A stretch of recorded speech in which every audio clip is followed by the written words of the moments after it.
आज मैं आपको इंडिया के सबसे बड़े रेस्क्यू ऑपरेशन के बारे में बताऊंगा, जिसमें लगभग 1,70,000 लोगों को बचाया गया।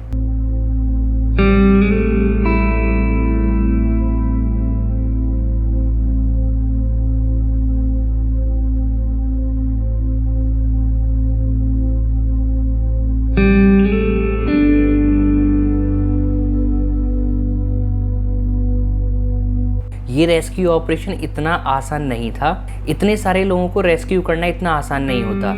साथ में कोई भी पायलट वॉर जोन में फ्लाई करना नहीं चाहता, लेकिन फिर भी ये काम किया एयर इंडिया ने। लेकिन ये काम और भी मुश्किल हो जाता है जब अपने लोगों को किसी और देश से अपने देश में लाना हो, लेकिन उन लोगों के पास प्रॉपर डॉक्यूमेंट्स ही ना हो।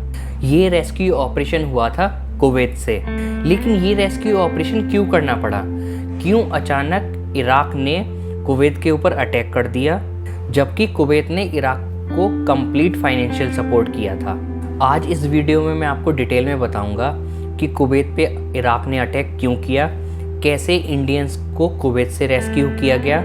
शुरुआत होती है इराक और ईरान वॉर से। 1980 से लेकर 1988 तक चले ईरान इराक वॉर में दोनों देशों को काफ़ी फाइनेंशियल लॉस हुआ।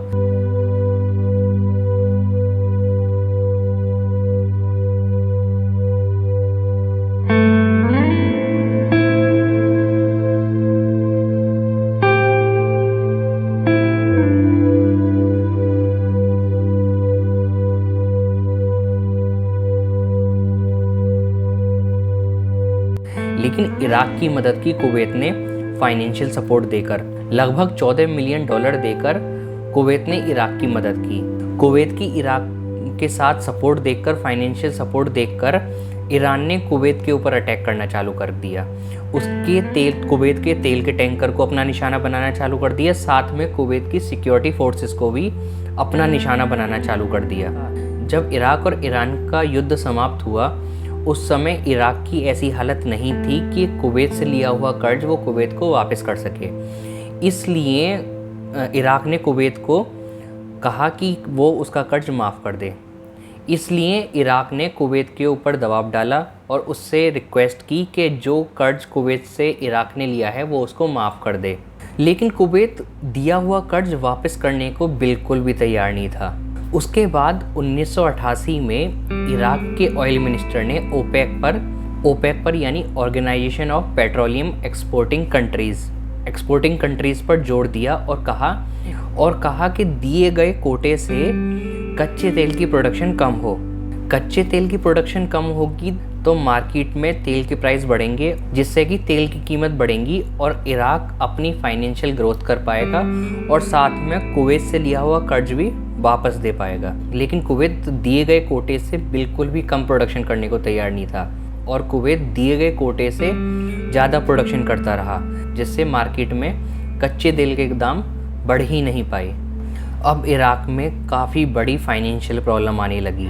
इराक के फॉरेन मिनिस्टर के अनुसार अगर इराक को 1 बैरल तेल पर $1 का नुकसान होता है तो सालाना इराक को $1 बिलियन का नुकसान हो रहा था, जिससे कि ईरान की राजधानी बगदाद में बहुत बड़ा आर्थिक संकट पैदा हो गया। इराक और कुवैत के बीच में दूरियां और जब बढ़ गईं जब इराक ने कुवैत के ऊपर इल्ज़ाम लगाया कि इराक कुवैत बॉर्डर पर स्लैंट ड्रिलिंग कर इराक में स्थित रूमेला फील्ड से तेल चुरा रहा है। इराक ने कुवैत के ऊपर इल्ज़ाम लगाया। कुवैत ने अब तक $24 बिलियन का तेल इराक से चुरा लिया है एडवांस ड्रिलिंग टेक्नोलॉजी की मदद से। लेकिन कुवैत ने इस इल्ज़ाम को बिल्कुल झूठा ठहराया। इन सारी चीज़ों को देखते हुए इराक ने कुवैत के ऊपर अटैक करने का सोच लिया।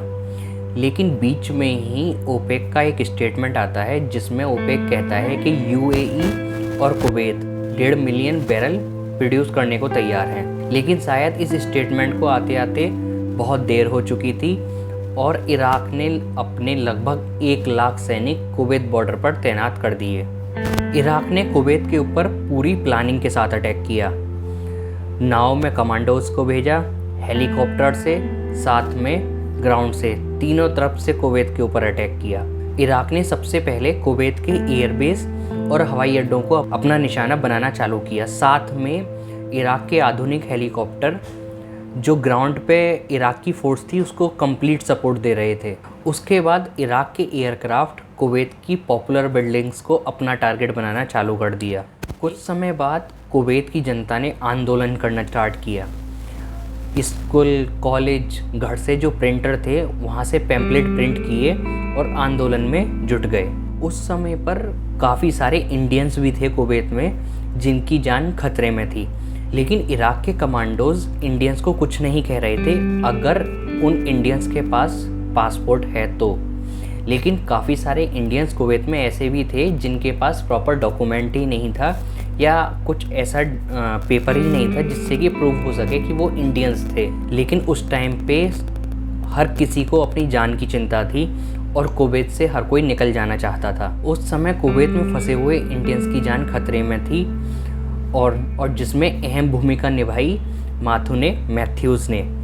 माथुने मैथ्यूज़ इंडियंस हैं लेकिन कुवैत में रहते हैं और कुवैत में उनका बहुत बड़ा बिजनेस है। मैथ्यूज़ लगातार इंडियन गवर्नमेंट्स पर दबाव बना रहे थे और मदद मांग रहे थे, लेकिन इंडियन गवर्नमेंट को ज़रूरत थी परमिशन की। मैथ्यूज़ लगातार इंडियन गवर्नमेंट से मदद की गुहार लगा रहे थे और इंडियन गवर्नमेंट्स को ज़रूरत थी परमिशन की, लेकिन कोई भी इंडियन पायलट वॉर स्पेस में फ्लाई करना नहीं चाहता था।